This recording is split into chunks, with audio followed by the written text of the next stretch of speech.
अब हम एक्सरसाइज 2.3 का क्वेश्चन 9 करने जा रहे हैं, ठीक है। अब आप देख रहे होंगे कि यहाँ पर पहले 98 लिखा है, फिर -7x, फिर -7x², ठीक है। बेहतर ये होता है क्वेश्चन, खैर इसमें सॉल्व तो हो जाता है, मगर बेहतर ये होता है कि आप इसको ऑर्डर में लिख लें तो ज़्यादा अच्छा होता है, ठीक है। चलो हम ऑर्डर में करके लिख लेते हैं पहले। अब या तो आप माइनस को पूरे माइनस साइन से पूरी इक्वेशन मल्टीप्लाई कर लें, या बस आप रहने दें, ठीक है। फिर जैसे भी आपका सोल्यूशन निकलेगा फिर पता चल जाएगा आपको, गलत नहीं होता आंसर कभी भी। अब हो गया -98 आ गया आपके पास, मल्टीप्लिकेशन से तो मुझे -98 चाहिए, और प्लस या माइनस करने से -7 प्राइम फैक्टर्स बनाते हैं इसके। 2 के टेबल पर कर लें आप 98 को, क्योंकि एंड पर आपके पास इवन नंबर है तो आपके पास 49 आ जाता है, ठीक है। 49 तो कितना अच्छा नंबर है, परफेक्ट स्क्वायर है तो 7 टाइम 49। अब आपको देखिए ये मिल गया नंबर 7 2 टाइम 14 और 7। अब देखो इसको अगर आप माइनस करो तो आपको 7 मिलता है, और मल्टीप्लाई करो तो आपको 98 भी मिल जाता है, तो बड़ी जल्दी आपको फैक्टर्स मिल गए। अब आपने एक्स स्क्वायर के साथ माइनस साइन तो लगाना ही लगाना है, ठीक है। 98 ये एक पेयर है, ये एक आपके पास पेयर है। यहाँ पर आपने -x कॉमन लिया, x -14 आ गया, x + 14 माइनस माइनस प्लस, और यहाँ 7 के टेबल में 14 टाइम्स 98 है। तो अगर आप नोटिस करें रफ वर्क आपने अगर सही किया है ना, तो आपने अपने लिए बहुत आसानी कर दी है। ये आपका आंसर आ गया, ठीक हो गया। तो अगर आप इसको ऑर्डर में लिखना चाहते हैं तो आप ऑर्डर में लिख सकते हैं, 7 - x कर लें। मतलब ऑर्डर का मतलब ये कि माइनस वैल्यू सेकंड प्लेस पर आप कर लें।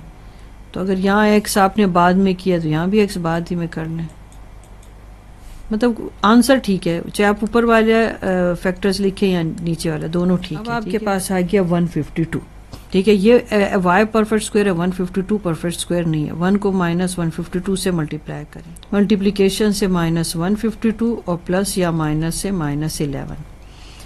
आप वही काम करें, आप फैक्टर्स ढूंढें, क्योंकि 152 आपके लिए थोड़ा सा बड़ा टेबल है। 152 एंड पर आपके 2 है, इवन नंबर है, तो 2 के टेबल पे कर लें, 2 7 टाइम 14 और 2 6 टाइम 12, ठीक है। फिर 2 के टेबल पर कर लें, 6 इवन नंबर है, 2 3 टाइम 6 आपके पास आ गया, 2 8 टाइम 16। फिर इवन नंबर है, फिर 2 पे ट्राई करें, 2 1 टाइम 2, 2 9 टाइम 18। अब आपके पास देखिए आ गए ये वैल्यूज, आपके पास आ गए, ये भी काफ़ी अच्छी वैल्यू आई आपके। ये देखिए 8 × 19। अब -19 और +8 क्या आपको 11 देता है? हाँ जी, आपको 11 मिलता है। अब -19 × 8 से आपको -152 भी मिलता है, ठीक हो गया। चाहे आप इस मेथड से करें, चाहे आप वो 1 से स्टार्ट करें और देखें कहाँ तक आप जाते हैं, फिर ठीक है ना। अगर आपको थोड़ा सा रफली आइडिया तो हो ही गया होगा थोड़ा सा। ये देखिए इसकी जगह आपने फैक्टर्स लिख दिए। अब ये पेयर आप कर लें। अब 8 के टेबल में 19 टाइम जो है 152 आता है। यहाँ पर ये क्वेश्चन आपका जो है अब कंप्लीट हो चुका है। अब नेक्स्ट देखते हैं क्वेश्चन 11। अब यहाँ पर एक स्टेप वो मजीद बढ़ गए। अभी तक आप यहाँ जो वेरिएबल देख रहे थे एक्स स्क्वायर, वहाँ पर 1 1 1 था, ठीक है। अब यहाँ पर 2 आ गया है, तो मेथड तो वही सेम रहा, क्योंकि ना ये परफेक्ट स्क्वायर है ना ये।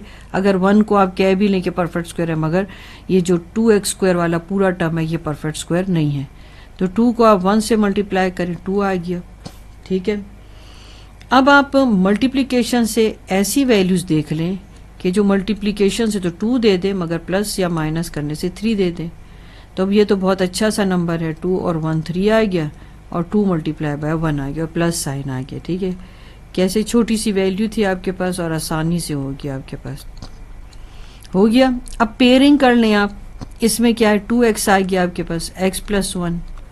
यहाँ पर कुछ भी कॉमन नहीं है तो 1 ले लें, x + 1। ब्रैकेट के अंदर की दोनों वैल्यू सेम जा रही है, 2x + 1 और x + 1, ठीक हो गया। यहाँ पर आपका ये क्वेश्चन 11 भी सॉल्व हो गया। अब नेक्स्ट देखते हैं। अब देखिए सब उसी तरह के अब क्वेश्चन आएंगे। अब ये देखिए इसी फैक्टराइजेशन में, इसी मिड टर्म ब्रेक में उन्होंने पहले x के साथ कोई वैल्यू नहीं दे रहे थे, अब x के साथ वो आपको एक नंबर देते जा रहे हैं। अब 3x² है, 3 को अब 2 से मल्टीप्लाई कर लें, मेथड वो ही सेम रहेगा, ठीक है। अब मल्टीप्लिकेशन से तो मुझे 6 मिल जाना चाहिए और प्लस या माइनस से मुझे 5 मिल जाना चाहिए। तो सबसे अच्छा नंबर ही आपके पास जो फैक्टर्स है 3 2 है और 3 2 टाइम्स 6 है। खुश हो जाओ कि दोनों के साइन सेम है, आपको ज़्यादा जो है फैसले लेने नहीं हैं। अगर आप इसी पॉइंट्स को और इसी टाइप्स को जहन में अगर आप रखें ना, तो आपके बुक की फैक्टराइजेशन काफ़ी इजी दी हुई है दोनों। इसमें 2 कॉमन है, अब 3x + 2 आपके पास आ जाता है और x + 1, ठीक हो गया। ये आपका आंसर हो गया, ये आप 3x + 2 और x + 1, ठीक हो गया। ये यहाँ पर ब्रैकेट हो गई थी ख़राब। अच्छा जी, अब नंबर ये तो ख़त्म हो गया।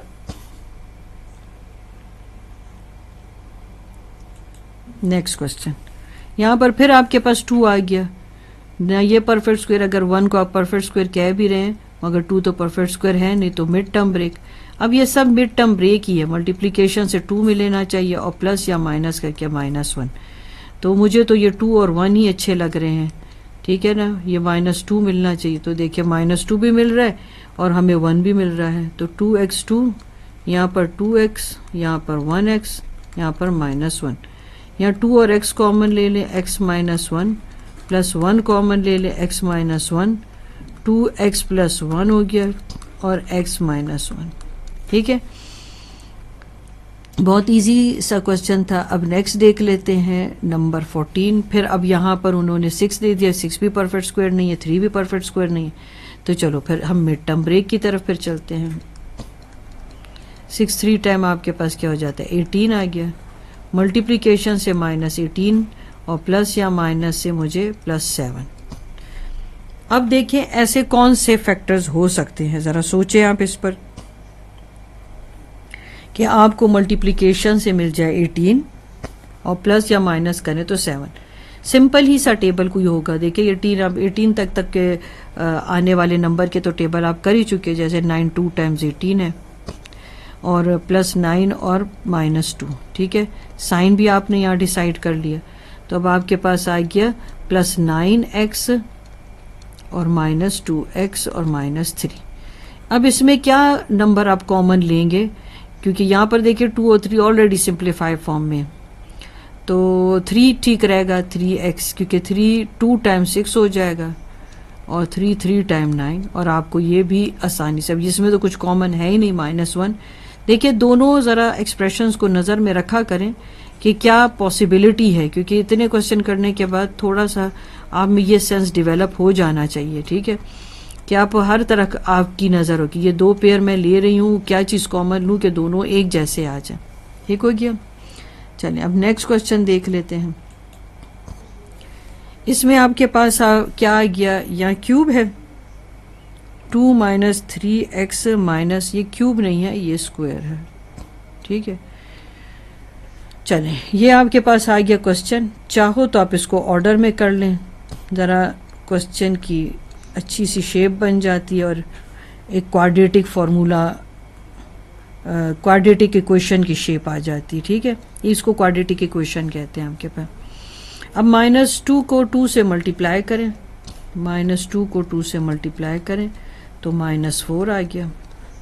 मल्टीप्लिकेशन से आपको -4 मिलना चाहिए और प्लस या माइनस से -3।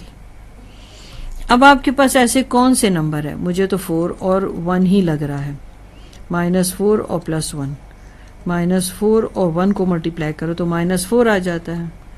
तो ये देखें आपके पास आ गया -4x और +1x +2। इसमें कॉमन लिया 2x -2x तो आ गया x +2। यहाँ पर +1 कॉमन लिया x +2, -2x +1 और x +2, ये आपके इसके फैक्टर्स बन गए। आप चाहो तो आप माइनस वाली वैल्यू को सेकंड प्लेस पर लिख दें, ठीक है। अगर इसको x बाद में लिखे तो इसका भी x बाद में लिख लें, मगर इससे कोई फ़र्क पड़ता नहीं है, आंसर दोनों ही सेम है। मतलब करेक्ट है। अब आपके पास नेक्स्ट क्वेश्चन देख लेते हैं। इसका भी आप पहले ऑर्डर ठीक कर लें। -5 को 8 से मल्टीप्लाई कर लें, -40 मल्टीप्लिकेशन से -40 और प्लस या माइनस से आपको +6 मिल जाना चाहिए। देखिए कौन से ऐसे आपके पास पेयर्स हो सकते हैं। आसान सा टेबल है। 40 10 4 टाइम 40 कर लें आप, ठीक है, +10 और -4 कर लें तो +10 और -4 से 40 भी आता है और इससे 6 भी आ जाता है। -5x² है, 6 के फैक्टर आपको मिल चुके हैं, वो 10x है और -4x है और +8। ये एक पेयर है, ये एक पेयर है। इसमें -5x कॉमन कर लें तो x -5 2 टाइम 10, 4 कॉमन किया तो 4 2 टाइम 8, -5x -4 आ गया आपके पास और x -2। अब हम एक्सरसाइज 2.3 का क्वेश्चन 17 सॉल्व करने जा रहे हैं, ठीक है। 3u² परफेक्ट स्क्वायर नहीं है, 8 परफेक्ट स्क्वायर नहीं है, तो हम क्या करेंगे, हमने जो अभी फैक्टराइजेशन की नई टाइप पढ़ी है जिसको मिड टर्म ब्रेक कहते हैं, हम वो अप्लाई करेंगे। 8 3 टाइम 24 आता है, मल्टीप्लिकेशन से 24 मिले, प्लस या माइनस से आपको 10 मिले, -10 मिले। अब ऐसे फैक्टर्स सोचें आप, क्योंकि 24 तो बहुत इजी टेबल है आपके पास, और किस टेबल में 24 आता है आपके पास, 6 4 टाइम भी आते हैं, क्योंकि 8 और 3 को अगर मैं ऐड करूं तो 10 नहीं आता, ठीक हो गया। अब 6 और 4 को अगर मैं ऐड करूं तो मेरे पास 10 आ जाता है, ठीक है। अब -6 और -4 आपके फैक्टर्स बन गए, -6u -4u और +8। एक पेयर आपके पास ये, एक पेयर आपके पास ये है, 3u u -2, फिर 4 आ जाएगा u -2, क्योंकि 4 2 टाइम 8 होता है, प्लस इंटू माइनस माइनस होता है। ब्रैकेट के अंदर की वैल्यूज़ बिल्कुल सेम है, इसका मतलब है क्वेश्चन आपका बिल्कुल दुरुस्त है। तो ये देखें, ये आपके फैक्टर्स बन गए, ठीक हो गया। अब हम एक्सरसाइज 2.3 का क्वेश्चन 18 कर रहे हैं। 10x² परफेक्ट स्क्वायर नहीं है, 12 परफेक्ट स्क्वायर नहीं है, तो 10 को -12 से मल्टीप्लाई कर दें, ठीक है। तो आपके पास आ गया -120। अब आपको ऐसे पेयर चाहिए हैं कि मल्टीप्लिकेशन से आपको दे -120 और प्लस या माइनस करने से आपको दे दे -7। इसके आप बना के लें फैक्टर्स, ठीक है। 122 के टेबल में 2 6 टाइम 12, ये सारे फैक्टर्स हैं अब आपके। अब आप शफलिंग कर सकते हैं और उसके थ्रू आप ढूंढ सकते हैं कि क्या वैल्यू हो सकती है। अब देखें, -15 और +8, ठीक है, -15 × 8, ये आपके पास फैक्टर्स इसके आ गए। एक पेयर आप ये ले लें, एक पेयर आप ये ले लें, इसमें से आप कॉमन कर लें कि आपको क्या चीज़ इसमें कॉमन दिखती है। 10x² और -7x और -12, इसके आपने फैक्टर क्या बनाया, -15x और 8x, ठीक है।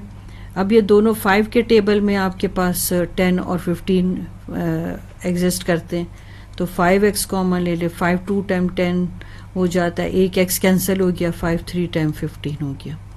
अब यहाँ पर आपके पास क्या है, जो ये 8 और 12 दोनों टेबल में एग्जिस्ट करें, ठीक है, क्योंकि ब्रैकेट्स की वैल्यू भी सेम आनी चाहिए। तो 4 के टेबल में आपके 4 2 टाइम 8 4 3 टाइम्स 12 हो जाएगा, 4 2 time 8 plus into minus minus 4 3 times 12 हो गया। ब्रैकेट की वैल्यू बिल्कुल सेम आ रही है, तो इसका मतलब है कि आपका क्वेश्चन ठीक है, ठीक है।